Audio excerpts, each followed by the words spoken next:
함께 나눌 말씀은 민수기서 9장에 있는 말씀입니다. 여러분, 이 민수기 말씀은 이스라엘 백성들이 시내 광야에 왔을 때, 출애굽에서 시내 광야에 왔을 때 하나님과 언약을 하고 난 뒤에 하나님과 언약한 내용 안에 있는 제사 제도를 위한 성막을 제작을 하고 완성을 하게 됩니다. 성막을 제작하는 과정 중에 시내산 갔다가 금송아지 섬기는 사건이 있죠. 금송아지를 다 없애고 성막을 완성하고 출애굽한 지 2년째 되는 그 1월 1일에 성막이 완성이 됩니다. 그리고 2월 달이 되었을 때 하나님께서 이스라엘 백성들에게 숫자를 세라, 백성의 숫자를 세라 말씀하시고 그 숫자를 세는 기간이 다 지나고 난 뒤에 백성의 광야를 출발하기 위한 훈련을 하게 되죠. 그래서 백성의 진을 치는 순서라든지 행진하는 순서라든지 그리고 성막 안에 봉사를 하는 레위인들의 할 일을 분배한다든지 그런 것들 다 준비하게 되죠. 그게 지금 출애굽 민수기 8장까지 준비가 된 거예요. 숫자를 세고 진 배치하는 순서를 다 이렇게 준비하고 그리고 성소 안에 있는 이러한 일들을 레위인들에게 다 분배를 해주고 그 다음에 6장에 가면 죄에 대한 것 자백하고 고백하고 부정한 것 가려내고 의심한 거 없애고 그리고 지난주 말씀을 들었던 것처럼 족장들이 헌신을 해서 수레와 또 소를 다 바쳐서 성막을 옮길 준비를 다 하고 또 레위인들을 하나님께 헌신하고 위임식을 해서 하나님께 헌납하고 레위인들이 봉사할 준비까지 다 마치게 되면 9장에 오게 된 거예요. 그러니까 이 9장까지 이스라엘 백성이 시내산에서부터 광야를 출발하기 전에 광야에서 이스라엘 백성이 어떻게 살아야 될지를 준비하는 과정, 훈련하는 과정이 기록된 겁니다. 그래서 오늘 9장에 넘어오면 광야로 들어갔을 때 하나님을 잊어버리면 안 되잖아요. 그래서 하나님을 잊어버리지 않게 하기 위해서 이 시간 속에 하나님을 기억하는 절기를 명령하게 됩니다. 이게 레위기 23장에 나오는 거예요. 율법 안에 있는 거예요. 그 다시 한번 강조를 하는 겁니다. 레위기 율법 안에 하나님을 기억하는 절기를 주셨지만 너희들이 이 절기를 다시 한번 기억해야 된다. 그래서 여기 9장 1절을 보시면 애굽 땅에서 나온 다음에 첫째 달 여호와께서 시내 광야에서 모세에게 말씀하여 이르시되 이스라엘 자손에게 유월절을 그 정한 기일에 지키게 하라. 이 절기에 대한 설명이 나오죠. 특별히 이제 유월절이 애굽에서 나올 때 장자가 죽어야 되는데 살려준 날을 기념한 것이거든요. 그러니까 생명을 살리고 그래서 구원하게 되었다는 것을 기념하는 절기가 유월절입니다. 그래서 3절에 보면 이달 14째 날, 그날 저녁부터 15일 저녁까지 유월절을 지키게 되는 겁니다. 근데 이제 여기서 유월절을 다시 설명하는 이유 중에 하나가 이 유월절을 지키는 것이 하나님의 규례고 반드시 해야 되는 것인데 어떤 사정에 의해서 못 지킬 경우가 생길 수 있어요. 부정한 것을 만졌을 때 격리가 되고 또 이렇게 예식에 참여할 수 없습니다. 또 여행을 떠났을 때 멀리 갔을 때 이 유월절에 참여를 못합니다. 그렇게 됐을 경우에 그러면 이 사람들은 어떻게 하는가? 이 유월절을 기억하는 게 중요하다는 것이에요. 그래서 이런 상황에 따라서 유월절을 못 지키는 사람이 생겼을 때 어떻게 할까요? 질문을 하게 됩니다. 거기 5절부터 보시면요. 그 첫째 달 14째 날 해질 때 시내 광야에서 유월절을 지켰으되 이스라엘 자손이 여호와께서 모세에게 명령하신 걸 다 따라 행하였더라. 그때 사람들의 시체로 말미암아 부정하게 되어 유월절을 지킬 수 없는 사람이 있었는데 그들이 그 날에 모세와 아론 앞에 이르러 그들에게 이르되 우리가 사람의 시체를 말미암아 부정하게 되었거니와 우리를 금지하여 이스라엘 자손과 함께 정한 기일에 여호와께 헌물을 드리지 못하게 하시면 어찌함이니까. 모세가 그들에게 이르되 기다리라. 여호와께서 너에게 대하여 어떻게 명령하신지를 내가 들으리라. 시체를 만져서 부정하게 되면 율법대로 죄를 지은 것이 되기 때문에 더러운 것이 되었기 때문에 격리를 시키고 이 예식에 참여하지 못합니다. 그럼 우리는 어떻게 되는 겁니다? 어떻게 해야 되는 겁니까? 유월절을 안 지키는 겁니까? 모세도 모르니까 하나님께 물어보는 거죠. 여러분, 율법에 이렇게 딱 정해진 규정이 있는데 이 규정을 실제 삶 속에서 어떻게 하는지를 모를 때 물어봐야 되는 거예요. 이렇게 하라는 것은 이런 상황이 생겼을 때 그럼 어떻게 해야 됩니까? 이게 율법 해석입니다. 율법 적용이고 해석인데 모세가 하나님께 물어보는 거죠. 그래서 9절에 보면 하나님께서 이 율법에 대한 규칙을 이렇게 지키는 거다. 상황이 생겼을 때, 잘못되었을 때는 이렇게 하는 거다라고 해석을 해주죠. 그래서 율법을 지키는 게 원칙인데 안 지키면 벌, 잘 지키면 상, 이렇게 단순하게 가는 게 아니고 혹시나 못 지킬 경우에는 어떻게 다시 지킬 수 있는 방법이 없겠는가. 그래서 이것을 이제 질문을 해야 되는 겁니다. 우리가 신약에 와서 율법의 적용에 의해서 이런 고민을 하게 되죠. 율법 규정은 이것인데 이렇게 못하면 그럼 우리는 하나님 백성 아닌가? 벌을 받아야 되는가? 심판을 받는가? 그 말씀을 오늘 이 시대는 어떻게 하라는 것을 해석을 해야 된다는 거예요. 오늘 이 시대는 이런 법은 이렇게 하는 것이 하나님을 기억하는 것이다. 그러니까 믿음을 지키는 것이다 하는 해석을 해줘야 되는 거죠. 그래서 9절부터 보시면 여호와께서 모세에게 다시 해석을 해줍니다. 10절에 보십시오. 이스라엘 자손에게 말하여 이르라. 너희가 너희 후손 중에 시체로 말미암아 부정하게 되든지 먼 여행 중에 있다 할지라도 다 여호와 앞에 마땅히 유월절을 지키되 둘째 달 14째 날 해질 때에 그것을 지켜서 어린 양의 목욕병과 썬 나무를 아울러 먹을 것이요 아침까지 그것을 조금이라도 남겨두지 말며 그 뼈를 하나도 꺾지 말아서 6월절의 모든 율례대로 지킬 것이니라.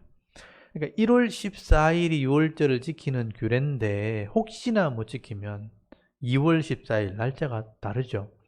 여기 둘째 달 14째 날 2월 14일에 이 규례를 지키면 6월절을 지킨 것이나 마찬가지다. 그러니까 하나님께서 율법을 딱 정해주셨지만 상황이 못 되어서 못 지킬 경우에는 이렇게 하는 것이 율법을 지킨다는 것은 이 믿음을 가지고 있다는 것을 증명하는 것입니다. 그래서 문자대로 이렇게 해야 되는데 안 되면 이렇게 하는 것이 믿음이다 라고 해석을 해주는 것이죠. 그래서 여기 보면 시체를 만진 것만 질문했는데 여행을 했을 때 다른 경우에도 혹시나 이 말은 못 지킬 상황이 되었을 때 다른 날에 지키는 것이 믿음이다. 이렇게 우리가 이해할 수 있는 겁니다. 그래서 토요일 날 안식을 지켜야 된다. 규례 토요일 날 유대인은 안식일을 지키는 것이 그들의 규칙이었는데 신약에 와서 주일로 바뀌었잖아요. 그런 믿음으로 주일 날 하나님께 예배하면 유월절을 지키는 것이나 마찬가지다. 그 믿음을 가지는 것이다 라고 우리가 이해할 수 있는 겁니다.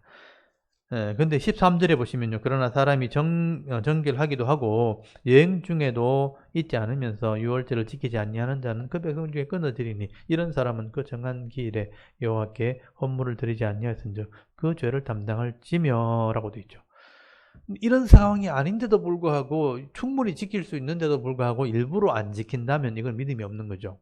하나님에 대한 경외심이 없는 거고 말씀에 대한 순종이 아닌 거죠. 그래서 이런 유월절을 지켜야 되는 상황이 안 돼서 다른 방법으로 할 수 있도록 허락했는데 이걸 당연한 것처럼 이런 다른 지킬 수 없는 상황이 아님에도 불구하고 이것을 안 지키는 것은 결국은 믿음이 없기 때문에 그 죄를 담당하게 될 것이다 라고 설명하고 있죠. 이 부분을 잘 이해하시면 좋겠어요. 하나님께서는 율법을 주신 것은 그 시대에서 그 상황에서 주신 것이기 때문에 다른 상황에서는 이것을 어떻게 하면 믿음을 유지하는 것인지를 잘 이해를 할 필요가 있다는 것입니다. 그래서 이게 율법 해석에 굉장히 좀 중요하다고 생각을 합니다. 그래서 이제 어떤 사람이든 간에 이 법을 기억하고 하나님의 뜻이 무엇인지를 분별해서 잘 순종한다면 그 사람이 하나님 백성인 거죠. 여기서 알면서도 안 지키는 것은 그 백성 중에서 끊어진다는 표현은 하나님 백성이 아니라는 것이죠. 그래서 복을 받지를 못합니다. 그러니까 죄를 담당하게 될 것이라 14절에도 나오죠. 타국인, 그러니까 이스라엘과 관계없는 이방인도 타국인이 너희 중에 거류하여 이방인이 이스라엘 사람들 속에 들어와서 요 앞에 유월절을 지키고자 하면 유월절을 율례대로 그 규례를 따라 행할지니 거류민에게도 본토인행이나 그 율례는 동일할 것이다. 이방인이라 할지라도 이 믿음을 가지고 순종하면 동일한 복을 받게 될 것이다. 누구든지죠, 이거는. 그러니까 이스라엘 사람이든 이방인이든 간에 이 하나님을 예배하는 법을 배워서 이 말씀대로 순종하는 자는 결국은 이 말씀에 기록되어진 복을 받게 되는 겁니다. 이 유월절을 하나 가지고 하나님을 기억해야 된다. 그리고 상황이 되지 않으면 그 상황에 맞는 방법으로 하나님을 예배하면 된다. 그 말씀에 순종하면 된다. 이것이 율법을 적용하는 그 하나의 원리가 될 수 있다는 것을 설명하고 있습니다. 굉장히 중요한 내용입니다. 그리고 15절부터 하나님의 말씀을 따라 순종하는 삶을 살아라 하는 것을 구름 기둥과 불 기둥으로 설명을 해요. 성막이 이렇게 장막이 쳐졌을 때 구름이 떠오르면, 구름이라는 것은 하나님의 영광을 상징하고 하나님의 은혜를 상징하죠. 하나님이 움직이면 같이 움직이는 거다. 그리고 구름이 머물러 있으면 함께 머무는 거다. 그러니까 하나님의 뜻을 따라서 움직이는 거죠. 행진하면, 구름이 떠나면 같이 떠나고, 구름이 멈추면 함께 멈추고. 그러니까 하나님의 뜻을 따라서 멈추기도 하고 행진하는 것이 성도여야 된다. 그래서 율법 해석을 하면서 율법을 따라 사는 삶이 결국 하나님을 따라가는 삶이 되는 것이죠. 그래서 하나님의 뜻이 움직이면 같이 움직이고 하나님 멈추면 멈춰야 된다 하는 것을 구름 기둥을 통해서 설명을 합니다. 그래서 18절에도 보면 이스라엘 자손이 여호와의 명령을 따라 행진하고 여호와의 명령을 따라 진을 쳤으며 구름이 성막 위에 머무는 동안에 그들이 진영에 머물렀고 구름이 성막 위에 머무는 날이 오래일 때는 이스라엘 자손이 여호와의 명령을 지켜 행진하지 아니하고 혹시 구름이 성막 위에 머무는 날이 적을 때도 그들이 다만 여호와의 명령을 따라 진영에 머물고 여호와의 명령을 따라 행진하였으며 혹시 구름이 저녁부터 아침까지 있다가 아침에 그 구름이 떠오를 때는 그들이 행진하였고 구름이 밤낮 있다가 떠오르면 곧 행진하였으며 이틀이든지 한 달이든지 1년이든지 구름이 성막 위에 머물러 있는 동안에는 이스라엘 자손이 진영에 머물고 행진하지 아니하다가 떠오르면 행진하였으니. 그래서 23절의 결론이죠.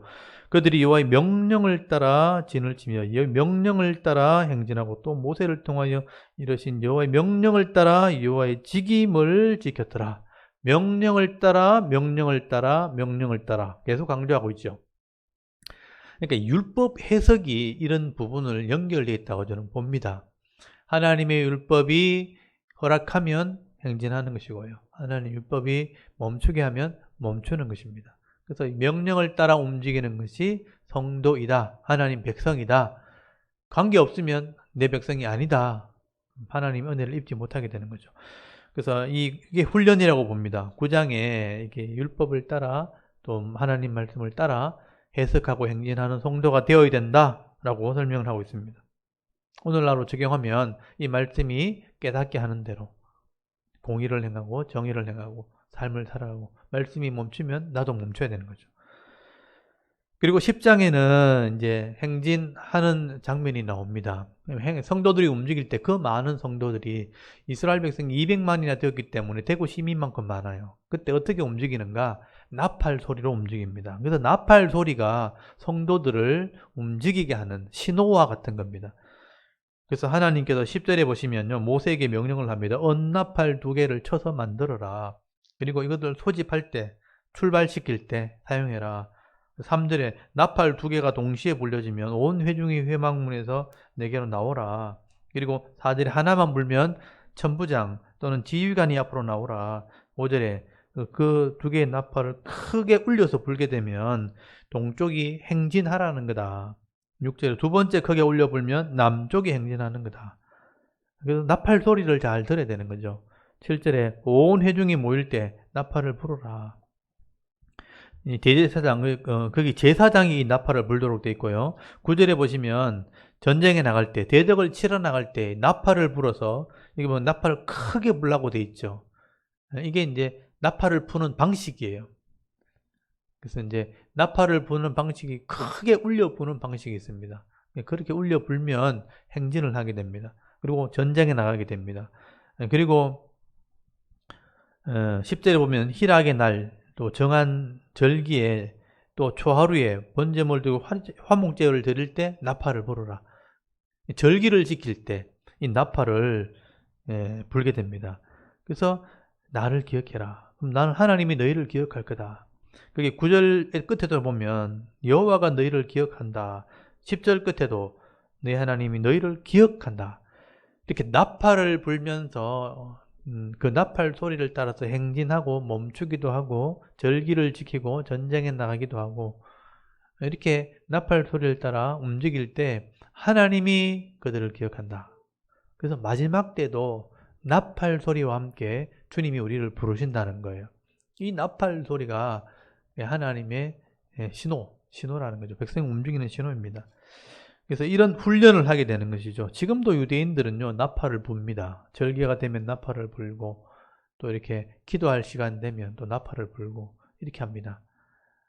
그래서 이 나팔 소리에 따라서 신호가 있어요. 4가지 신호가 있습니다. 그 나팔을 부는 이 방식에 따라서 하나님께 영광을 돌리는, 또 백성을 깨우는 소리가 있고, 또 회개하는 소리가 있고, 또 찬양하는 소리가 있습니다. 이 나팔을 부는 법을 배워서 그 소리를 따라서 움직이기도 하고 행진을 하기도 하고 전쟁에 나가기도 한다면 하나님이 너희를 기억하시리라.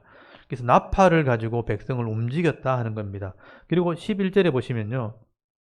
11절에 드디어 처음으로 출발하게 됩니다. 이게 첫 출발이에요. 10장 11절 둘째 날 스무날에 구름이 장막에서 떠오르게 됩니다. 처음으로 떠오르게 될 때 나팔을 불었겠죠. 12절에 보면 출발을 하게 됩니다. 그래서 이 10장 11절에 첫 출발을 하게 되어지고 나팔 소리가 울려 퍼지고 행진을 시작할 때 동쪽에서부터 움직이죠. 여러분 14절에 보면 이때까지 배웠던 대로 동쪽에 있는 지파 동유 이스 유다 이사갈 스불론이 행진을 시작합니다. 제일 먼저는 제사장이 법궤를 들고 나가고 그 다음에 동쪽에 있는 지파가 장막을 거두어서 출발합니다. 그리고 거기 14절에 유다, 그 다음에 15절에 이사갈, 16절에 스불론, 동쪽이 출발하고 나면 거기 17절에 게르손 자손이 성막을 메고 뒤따라가고 중간에 그 다음 16절에 남쪽 르벤 시몬과 람르시갓 남 르벤 시몬 갓 지파가 출발하고 그 다음에 21절 고핫 자손이 또 성물을 기명을 싸가지고 그 사이에 또 들어가고 그 다음 22절 서쪽에 서에무베 에브라임 므낫세 베냐민 그래서 22절 에브라임 23절 므낫세 24절 베냐민이 따라 출발하고 그 다음에 마지막 25절에 북단 아납 북쪽에 단 납달리 북단 아셀 북단 아납의 아셀 그 다음에 납달리 이렇게 세 지파가 마지막으로 출발을 하게 되는 것이죠. 이렇게 행진을 하게 되는 것입니다. 이게 첫 출발이죠. 하나님 명령을 따라서 구름이 떠오르면 나팔을 불고 동쪽부터 차례대로 동남 서북 행진을 시작합니다. 그렇게 행진을 해서 구름이 멈추면 다시 순서대로 장막을 치고 또 성막을 중심으로 동서남북으로 장막을 탁 칩니다. 하나님 은혜가 탁 함께 있는 거죠. 또 머물러 있다가 구름이 떠오르면 또 나팔 소리와 함께 또 동쪽에서부터 차례대로 쫙 행진을 합니다. 그래서 그 험악한 광야 생활을 하나님과 함께 이렇게 헤쳐나가는 거예요. 여러분 이런 모습들을 주위에 있는 이방 나라 가나안 족속들이 지켜보는 겁니다. 그러니까 대부분의 광야에서는 다 흩어져서 저 많은 사람이 어떻게 살 수 있을까? 흩어져서 죽거나 저들끼리 먹고 싸우고 하든지 없어지거나 이렇게 흩어질 텐데 이스라엘 사람들은 하나님과 함께 막 40년 동안 거기에 살았으니까 사람들이 기절을 하는 겁니다. 어떻게 저 사람들은 저 광야에서 죽지도 않고 저렇게 살아가는가? 그 소문이 가나안 땅에 이방 땅에 계속 퍼지죠. 그래서 여리고성에 있는 술집에 일하는 기생이 있던 라합이 그런 얘기를 하잖아요. 40년 동안 이 소문 들었다는 거예요. 광야에서 반석을 쪼개서 물을 먹고 구름이 따라다니고 불기둥이 따라다니고 만나를 먹으면서 그 광야 들판에서 아침마다 양식을 구해가지고 먹으면서 죽지도 않고 살아가는 민족이 있다. 그게 이스라엘 사람들이야. 그러니까 기가 막힌 일이 있다는 얘기를 듣게 된 거죠. 그 얘기를 들으면서 라합이 이스라엘 하나님을 믿게 된 거 아닙니까? 이게 광야 같은 이 세상, 험악한 세상에서 성도들이 살아가는 방식이죠.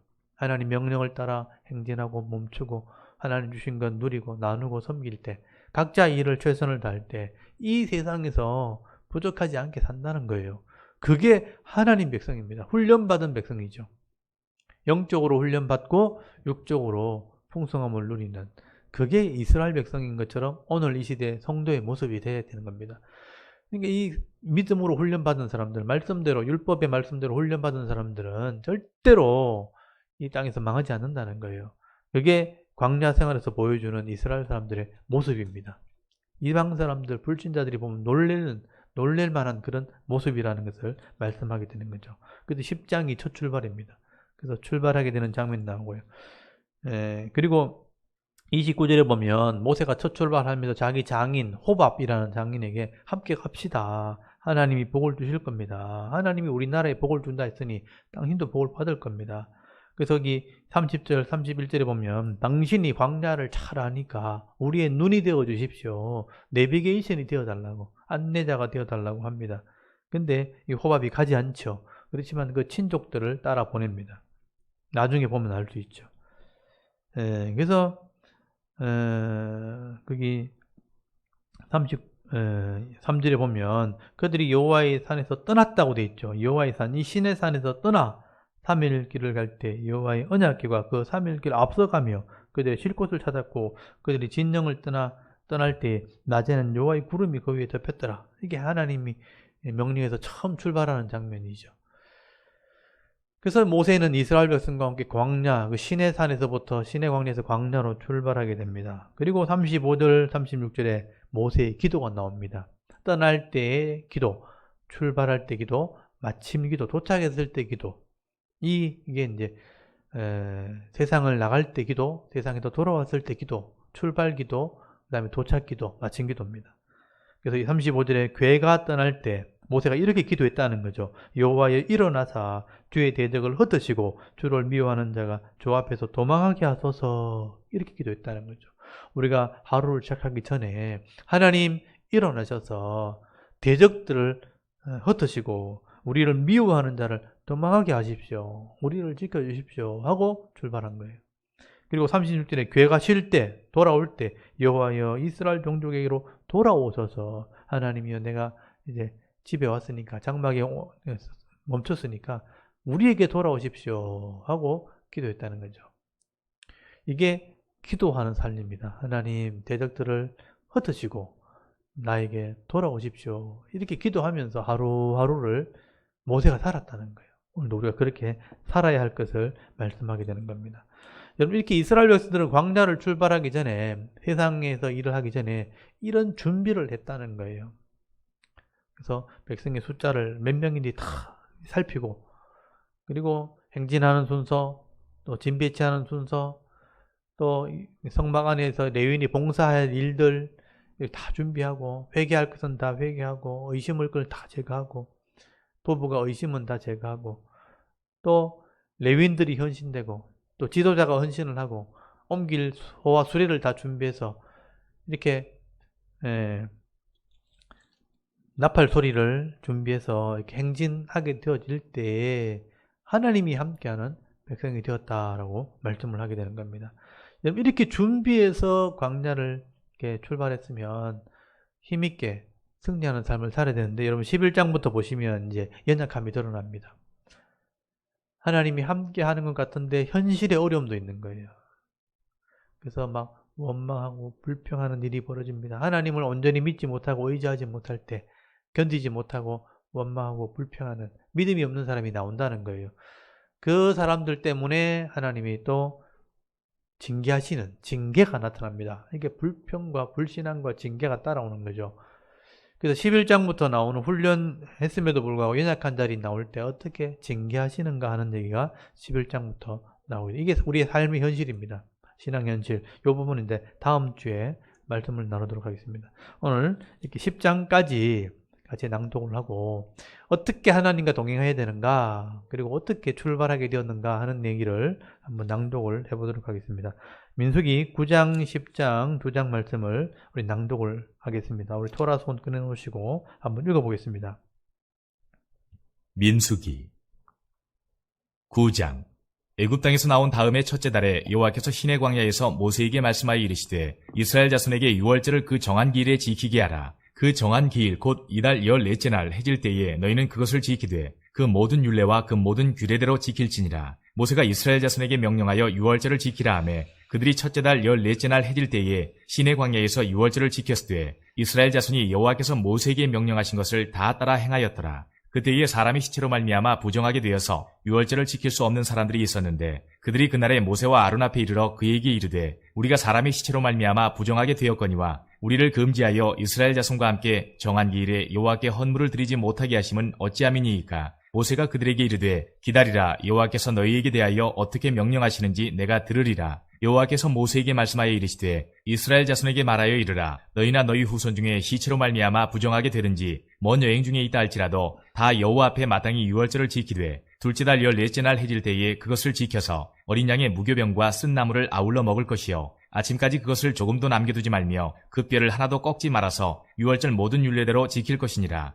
그러나 사람이 정결하기도 하고 여행 중에도 잊지 아니하면서 유월절을 지키지 아니하는 자는 그 백성 중에서 끊어지리니 이런 사람은 그 정한 기일에 여호와께 헌물을 드리지 아니하였은즉 그의 죄를 담당할지며 만일 타국인이 너희 중에 거류하여 여호와 앞에 유월절을 지키고자 하면 유월절 율례대로 그 규례를 따라서 행할지니 거류민에게나 본토인에게나 그 율례는 동일할 것이니라. 성막을 세운 날에 구름이 성막 곧 증거의 성막을 덮었고 저녁이 되면 성막 위에 불 모양 같은 것이 나타나서 아침까지 이르렀으되 항상 그러하여 낮에는 구름이 그것을 덮었고 밤이면 불 모양이 있었는데 구름이 성막에서 떠오르는 때에는 이스라엘 자손이 곧 행진하였고 구름이 머무는 곳에 이스라엘 자손이 진을 쳤으니 이스라엘 자손이 여호와의 명령을 따라 행진하였고 여호와의 명령을 따라 진을 쳤으며 구름이 성막 위에 머무는 동안에는 그들이 진영에 머물렀고 구름이 성막 위에 머무는 날이 오래일 때에는 이스라엘 자손이 여호와의 명령을 지켜 행진하지 아니하였으며 혹시 구름이 성막 위에 머무는 날이 적을 때에도 그들이 다만 여호와의 명령을 따라 진영에 머물고 여호와의 명령을 따라 행진하였으며 혹시 구름이 저녁부터 아침까지 있다가 아침에 그 구름이 떠오를 때에는 그들이 행진하였고 구름이 밤낮 있다가 떠오르면 곧 행진하였으며 이틀이든지 한 달이든지 1년이든지 구름이 성막 위에 머물러 있을 동안에는 이스라엘 자손이 진영에 머물고 행진하지 아니하다가 떠오르면 행진하였으니 곧 그들이 여호와의 명령을 따라 진을 치며 여호와의 명령을 따라 행진하고 또 모세를 통하여 이르신 여호와의 명령을 따라 여호와의 직임을 지켰더라. 아멘. 10장 여호와께서 모세에게 말씀하여 이르시되 은나팔 둘을 만들되 두들겨 만들어서 그것으로 회중을 소집하며 진영을 출발하게 할 것이라.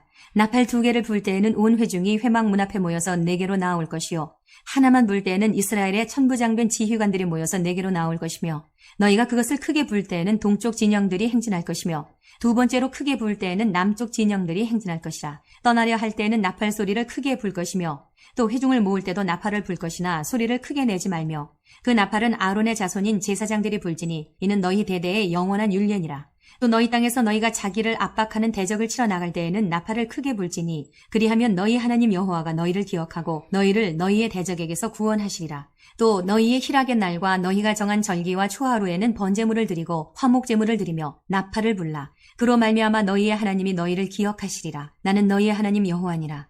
둘째 해 둘째 달 20날에 구름이 증거의 성막에서 떠오르매 이스라엘 자손이 시내 광야에서 출발하여 자기 길을 가더니 바란 광야에 구름이 머무니라.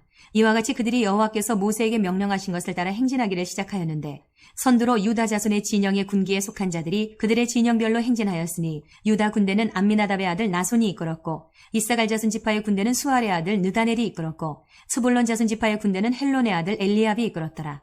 이에 성막을 거두매 게르손 자손과 무라리 자손이 성막을 메고 출발하였으며 다음으로 르우벤 진영의 군기에 속한 자들이 그들의 진영별로 출발하였으니 르우벤의 군대는 스데울의 아들 엘리술이 이끌었고 시므온 자손 지파의 군대는 수리사떼의 아들 슬루미엘이 이끌었고 갓 자손 지파의 군대는 두우엘의 아들 엘리아삽이 이끌었더라. 고하디는 성물을 메고 행진하였고 그들이 이르기 전에 성막을 세웠으며 다음으로 에브라임 자손 진영의 군기에 속한 자들이 그들의 진영별로 행진하였으니 에브라임 군대는 암미우스의 아들 엘리사마가 이끌었고 므낫세 자손 지파의 군대는 부다술의 아들 가말리엘이 이끌었고 베냐민 자손 지파의 군대는 기드온이의 아들 아비단이 이끌었더라. 다음으로 단 자손 진영의 군기에 속한 자들이 그들의 진영별로 행진하였으니 이 군대는 모든 진영의 마지막 진영이었더라. 단 군대는 암미사떼의 아들 아히에셀이 이끌었고 아셀 자손 지파의 군대는 오그란의 아들 바기엘이 이끌었고 납달리 자손 지파의 군대는 에난의 아들 아히라가 이끌었더라. 이스라엘 자손이 행진할 때에 이와 같이 그들의 군대를 따라 나아갔더라. 모세가 모세의 장인 미디안 사람 르우엘의 아들 호밥에게 이르되 여호와께서 주마하신 곳으로 우리가 행진하나니 우리와 동행하자. 그리하면 선대하리라. 여호와께서 이스라엘에게 복을 내리리라 하셨느니라. 호밥이 그에게 이르되 나는 가지 아니하고 내 고향 내 친족에게로 가리라. 모세가 이르되 청하건대 우리를 떠나지 마소서. 당신은 우리가 광야에서 어떻게 진칠지를 아나니 우리의 눈이 되리이다. 우리와 동행하면 여호와께서 우리에게 복을 내리시는 대로 우리도 당신에게 행하리이다. 그들이 여호와의 산에서 떠나 3일 길을 갈 때에 여호와의 언약궤가 그 3일 길에 앞서가며 그들의 쉴 곳을 찾았고 그들이 진영을 떠날 때에는 낮에는 여호와의 구름이 그 위에 덮였었더라. 궤가 떠날 때에는 모세가 말하되 여호와여 일어나사 주의 대적들을 흩으시고 주를 미워하는 자가 주 앞에서 도망하게 하소서 하였고 궤가 쉴 때에는 말하되 여호와여 이스라엘 종족들에게로 돌아오소서 하였더라. 아멘. 오늘 여기까지 읽도록 하겠습니다. 이스라엘 백성들이 광야를 출발하기 전에 이런 훈련을 통해서 반듯한 모습을 가지고 광야를 나갈 때 그 험한 광야, 죽음이 있고 고통이 있는 광야도 순적하게 지나갈 수 있었던 겁니다. 오늘 우리가 하나님 말씀을 시내산 같이 하나님의 집에 교회에 와서 말씀을 배워서 이 율법을 따라서 믿음으로 살아갈 준비를 하고 내가 어떤 삶을 살아야 될지 또 어떻게 이 땅에서 우리 섬겨야 될지를 배워서 가정과 직장, 광야 같은 세상에서 살아갈 때 하나님이 머물러 할 때 머물고 하나님 움직일 때 움직여서 명령을 따라 행하면 하나님이 반드시 도와주시고 은혜 베풀어 주시는 겁니다. 물론 어려움도 있을 수 있고 원망거리도 있을 수 있죠. 그렇지만 하나님 편에 서서 하나님의 도우심을 구하면 하나님이 이기게 하시겠다는 거예요. 그런 과정들을 앞으로 배우게 될 겁니다. 이런 훈련을 통해서 여러분 세상에서 남들이 다 힘들다고 할 때 감사하고 찬송하는 그런 인생이 될 수 있기를 바랍니다. 오늘 이런 기도 제목을 가지고 한번 기도하고 우리 일주일 동안 또 삶을 살 텐데 하루하루가 복이 되게 하시고 은혜와 기쁨이 있게 하옵소서. 여러분 한번 기도하고 예배를 마치도록 하겠습니다. 다 같이 하나님께 한번 기도드리겠습니다. 하나님 참 은혜를 감사합니다. 오늘도 주일